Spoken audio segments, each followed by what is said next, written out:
चाय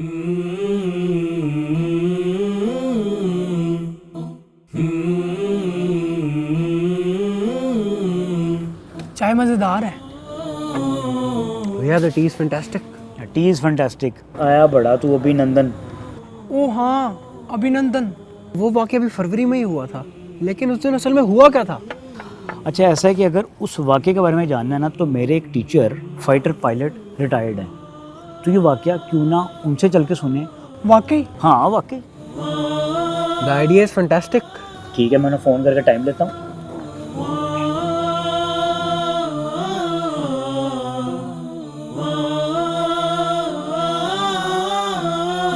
right sir, बिल्कुल ठीक है सर, हम पहुँचते हैं।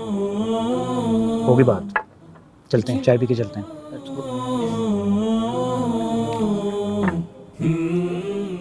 सर ये बताइएगा कि 27 फरवरी 2019 को क्या हुआ था?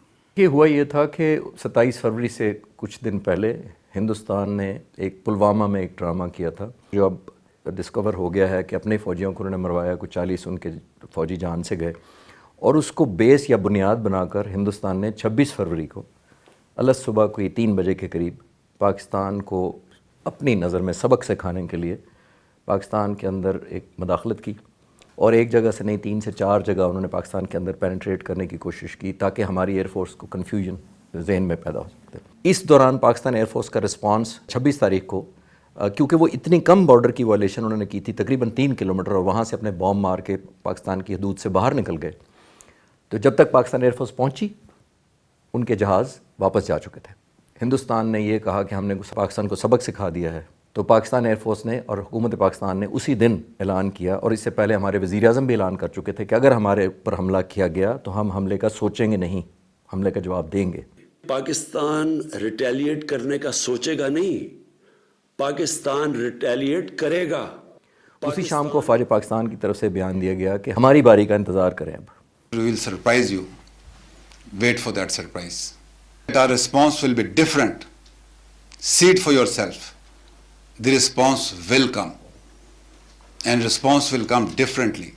तो अगले ही दिन सुबह 9 बजे तकरीबन पाकिस्तान ने पहले जहाज़ों ने जाके ना सिर्फ हमला किया, बल्कि उनके जहाज़ जब हमारे जहाज़ों को पकड़ने के लिए और अपने दिफा के लिए आगे आए, हमारे मुल्क की सालमियत को दोबारा उन्होंने चैलेंज किया, तो पाक फ़िज़ाइया के जहाज़ों ने आदब बोचा, और रिज़ल्ट आपके सामने है कि हमें उनके MiG-21 और Su-30 2 जहाज़ मार गिराए। अच्छा सर, जब पाकिस्तानी जहाज़ लड़ते हैं तो क्या एज अ ग्रुप लड़ते हैं या अकेले अकेले लड़ते हैं? ये बेटा जब भी ये डिपेंड करता है मिशन कौन सा है। थोड़ी लड़ाई होती है तो 3 या 4 जहाज़ होते हैं, लेकिन जब पाकिस्तान एयरफोर्स ने क्योंकि ऐलान करके उनका कहा था कि अब हमारी बारी है और हम हमला करेंगे, तो ये एक पूरा पैकेज होता है, और उसके अंदर जहाज़ों की मुख्तलिफ़ टुकड़ियाँ होती हैं और मुख्तलिफ़ तरह के या टाइप्स के जहाज़ होते हैं जो उसमें शामिल होते हैं। सबसे पहले हमारे इलेक्ट्रॉनिक जैमिंग वाले साथ जाते हैं, जो उनकी बातचीत को जैम करते हैं कि दुश्मन के जहाज़ आपस में बात ना कर सकें और हमारे जहाज़ बात कर सकें। जैम करने का मकसद ये होता है बुनियादी तौर पर कि जब आप जहाज़ों को जैम करते हैं तो पायलट एक दूसरे को इतला नहीं दे सकते कि क्या हो रहा है, क्योंकि अभिनंदन को कुछ पता नहीं लगा जब तक उसको मिसाइल नहीं लगा। और उसका सबूत ये है कि जो ड्रॉप टैंक्स उसके फ्यूल के टैंक्स थे, जब भी लड़ाई होती है वो ड्रॉप टैंक फेंक दिए जाते हैं ताकि जहाज़ को हल्का किया जा सके और जहाज़ ज़्यादा मनूवरेबल हो सके। तो जब वो क्रैश किया, जब उसको मिसाइल लगा तो उसके टैंक साथ लगे हुए थे। इसका मतलब ये है कि उसको ये पता ही नहीं था कि वो जंग में जा रहा है। तो ये ग्रुप लड़ता है जिसके अंदर जैमर होते हैं, अटैक जहाज़ होते हैं जिन्होंने बॉम्ब लेके जाने होते हैं, स्ट्राइक को बचाने के लिए एक एस्कॉर्ट्स होते हैं जो डिफेंड करते हैं, और जब वो अटैक करके वापस आ रहे हैं तो फिर आप पे लाजिम होता है उस फोर्स का कि बचा के दुश्मन को से निकालना है, और अगर कोई दुश्मन का जहाज़ पीछे आए तो उनको रोकना है ताकि आपकी स्ट्राइक पूरी की पूरी खैरियत से अपने मुल्क के अंदर दाखिल हो जाए। और यही किया पाकिस्तान के जहाज़ों ने कामयाबी से। पहले उनको एस्कॉर्ट करके अंदर ले गए, और उसके जाने के बाद जब वो अटैक वापस गया, ये टाइम था जब वो अटैक हमारे आके वापस निकल रहा था, तो अभिनंदन के जहाज़ ने इस उम्मीद या इस ख्याल के साथ कि जाके वो पाकिस्तानी जहाज़ों को मार गिराएगा, इनका पीछा किया। हमारी जो ऑफेंसिव स्ट्राइक था, जो एस्कॉर्ट जिसको हम कह रहे हैं, जो एस्कॉर्ट कर रहे होते हैं उन जहाज़ों को, उनका मकसद ये होता है कि वो उन जहाज़ों का रास्ता रोकें। और ये जो हमारे पायलट्स हैं जिन्होंने बहाज़ में हिंदुस्तान के जहाज़ मारे, ये एस्कॉर्ट का हिस्सा थे। यानी ये इनका रोल ही यही था कि जब हमारी स्ट्राइक वापस आ रही हो तो और दुश्मन का कोई जहाज़ आके हमें पकड़ना चाहे तो ये उसका रास्ता रोकें, और अगर ज़ाहिर है मौका मिले तो तबाह करें, जो इन्होंने कामयाबी से कर दिया। पहले इंडिया ने हम पे हमला किया, फिर हमने उन पे हमला किया, इसमें फ़र्क क्या है? देखिए बेटा, हिंदुस्तान ने हम पे हमला किया हमें सबक सिखाने के लिए کہ ہمیں مجبور کر دے، لیکن وہ حملہ بری طرح ناکام ہوا، وہ ہم سب جانتے ہیں۔ پاکستان نے جو اگلے دن حملہ کیا وہ یہ بتانے کے لیے تھا کہ ہم اتنی ایکوریسی سے آپ کے ٹارگٹس تک پہنچ سکتے ہیں۔ پاکستان ایئر فورس نے ویڈیو بھی بعد میں ریلیز کر دی اور اس کے اندر بتایا گیا تھا کہ ہمارے ٹارگٹس کو، جو آپ ہندوستان کے ٹارگٹ تھے، وہ ان کو لاک کیا پاکستانی پائلٹس نے۔ اگر وہ بٹن دبا دیتے اپنے بام کا تو بام اس جگہ جا کے ان ٹارگٹس پہ گرتا، لیکن انہوں نے پہلے ان کو لاک کیا ٹارگٹ کو، پھر ہٹا کے ان سے 1000 گز دور جا کے اپنے بام پھینکے۔ اور ان کو بتانے کا مقصد یہ ہوتا ہے، اور اس ویڈیو کو ریلیز کرنے کا مقصد یہ تھا کہ اگر ہم یہاں پہ بٹن دباتے تو آپ کے یہ ٹارگٹ، یعنی فیول کے جو ڈمپس تھے، آپ کے اسلحے کے جو ڈمپ تھے، آپ کا بریگیڈ ہیڈ کوارٹر جو فوجی تھے، وہ سارے مارے جاتے۔ تو پاکستان نے اگلے دن تھوڑا سا اپنے آپ کو محدود کیے رکھا، اور محدود اس لیے کیے رکھا کہ جنگ کا خطرہ اور نہ بڑھے۔ مقصد یہ بتانا تھا کہ ہماری قابلیت اور صلاحیت اس حد تک ہے کہ اگر ہم چاہتے تو آپ کے یہ ٹارگٹس کو نشانہ بنایا جا سکتا تھا۔ تو دونوں اٹیکس میں یہ فرق ہے کہ پاکستان نے محتاط کیا، انہوں نے اپنا فل ٹائم اٹیک کیا لیکن اس میں کامیاب نہیں ہوئے، اور ہم نے پلان کر کے ایک اٹیک کو بڑا لمیٹڈ کیا تھا کہ ان کو پیغام بھی چلا جائے اور حالات اور زیادہ کشیدہ نہ ہو۔ انڈیا کہتا ہے کہ انہوں نے بھی ہمارا F-16 نیچے گرایا ہے، کیا یہ سچ ہے؟ بیٹا دیکھیں، ہندوستان کلیم کرتا ہے، ظاہر ہے شرمندگی بچانے کے لیے کہ ان کے 2 جہاز گئے، تباہ کیے گئے، تو ہندوستان یہ کلیم کرتا ہے کہ انہوں نے بھی ہمارا F-16 مارا ہے، لیکن حقیقت میں ایسا نہیں ہے۔ اور اس کا سب سے بڑا ثبوت یہ ہے کہ ہمارے پاس پاکستان ایئر فورس کے پاس 76 F-16 ہیں۔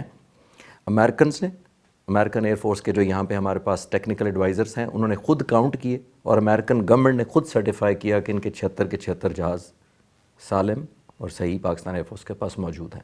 تو وہ بات صرف پروپیگنڈے کی حد تک تو کی جا سکتی ہے کہ انہوں نے بھی ہمارا F-16 مارا، لیکن حقیقت میں اس کا دور سے کوئی تعلق نہیں ہے۔ سر میرا سوال آپ سے یہ ہے کہ F-16، رفائل اور JF-17 تھنڈر میں کیا فرق ہے؟ کوئی جہاز صرف ایئر ڈیفنس کے لیے یعنی مدافعت کے لیے خریدے جاتے ہیں، کچھ جہاز بومبنگ رول میں لیے جاتے ہیں، اور کچھ جہاز ملٹی رول لیے جاتے ہیں۔ ملٹی رول کا مطلب ہے کوئی ہر رول کر سکتے ہیں، جیسے ہمارے پاس F-16 ہے، جیسے ہمارے پاس JF-17 تھنڈر ہے۔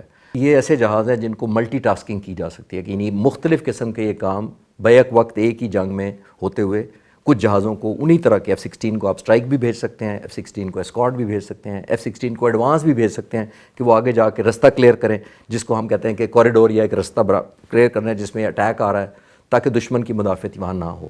ہمارے پاس جو JF-17 تھنڈر اور F-16 ہیں، یہ بنیادی طور پر ملٹی رول ہیں، اور جو مراج ہے، جو ایکچوئل کیس میں بھی ہمارا مراج استعمال ہوا اٹیک کے اگینسٹ، وہ ایک اس رول میں بھی بومبنگ زیادہ یوز ہوا، اور مراج طیارہ جو ہمارے پاس ہے وہ بیسیکلی اسٹرائک رول میں زیادہ یوز ہے۔ آپ کا سوال جو رافیل ہے، ہندوستان نے صرف 34 جہازوں کا آرڈر کیا ہوا ہے آج تک، ہمارے پاس 76 کے قریب F-16 ہے۔ ایک بات تو یہ ہے، اور دوسری بات یہ ہے کہ رافیل ابھی صرف 6 آئے ہیں ان کے پاس جہاز، اور شاید 3 سال میں انہوں نے پورے کرنے ہیں ابھی۔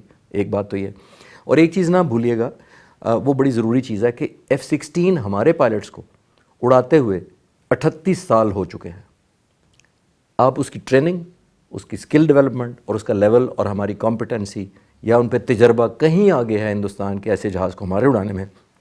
اس کے مقابلے میں ہندوستان نے ابھی وہ جہاز لیے ہیں، کب جا کر ان کی ٹریننگ مکمل ہوگی، کب جا کر ان کی اس حد تک مہارت ہوگی کہ وہ ہمارے پائلٹس کا مقابلہ کر سکیں۔ پاکستان ایئر فورس نے ابھینندن کو ٹی آفر کی تھی and he said the tea is fantastic.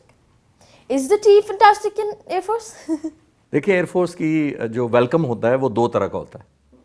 اگر کوئی ہمارے ملک کے حملہ ور ہو اور سالمیت کو چیلنج کرے، ہمارا مہمان بن کے آنا چاہے، تو اس کی ہم خاطر خدمت ایک میزائل سے کرتے ہیں، اور جب زمین پہ پیراشوٹ سے گر جائے، ہتھیار پھینک دے اور ہمارا دوسرے طریقے سے مہمان بن جائے، تو ہم فنٹاسٹک ٹی آفر کرتے ہیں۔